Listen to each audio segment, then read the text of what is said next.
Brasserie Realty. So kami ay nag-site orientation. So dito po yan sa Edicia, San Jose del Monte.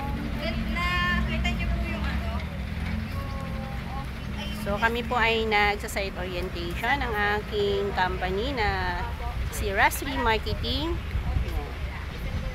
So dito po tayo sa Edicia, San Jose del Monte, Bulacan. At yan po ang ating ongoing construction na po, ang mga concrete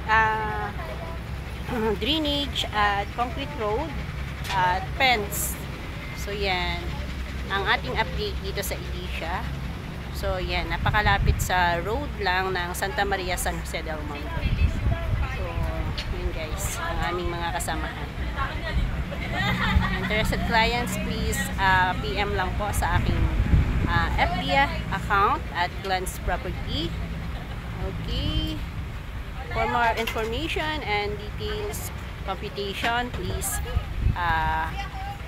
pwede nyo po akong i-message sa aking FB and number. Thank you. Yan, update po tayo dito sa PA Properties by Hankyu Hanshin. Ito po yung ating along road ng PA Properties na Edicia.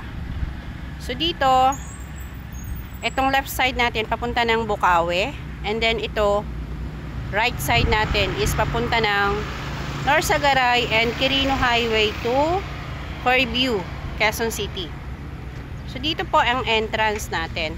So ito na ang update ngayon. At ongoing na po ang ating drainage. Yan. Ongoing na po ang mga fence. Yan po. At magko-construct na rin po yan ng mga model house.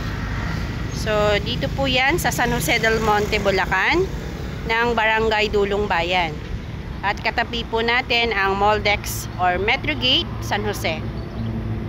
So, sa mga interested clients po at habang pre-selling pa po ng ating Edicia, ay mag-avail na po agad kayo at magpa-reserve para po makakuha kayo ng mas mura pa. Pagka po develop na po yan, ay tataas na po ang price. So, yan po ang ating PA Properties, partner ng by Hankyu Hanshin po. Japan po siya, Japanese po. So yan, ito po siya.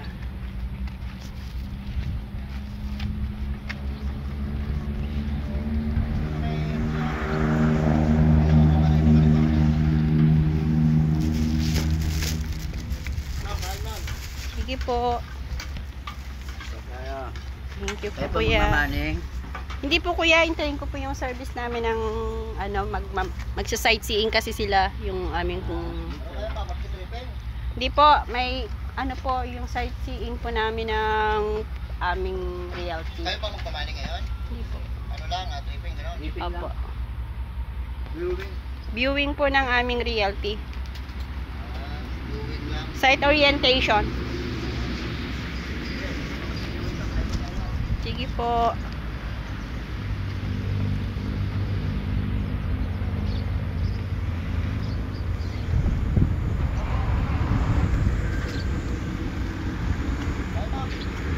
Thank you po.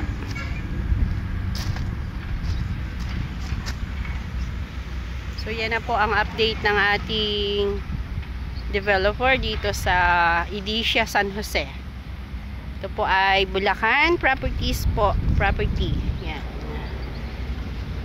So yan na po. At ongoing na po ang fence at saka mga drainage at road.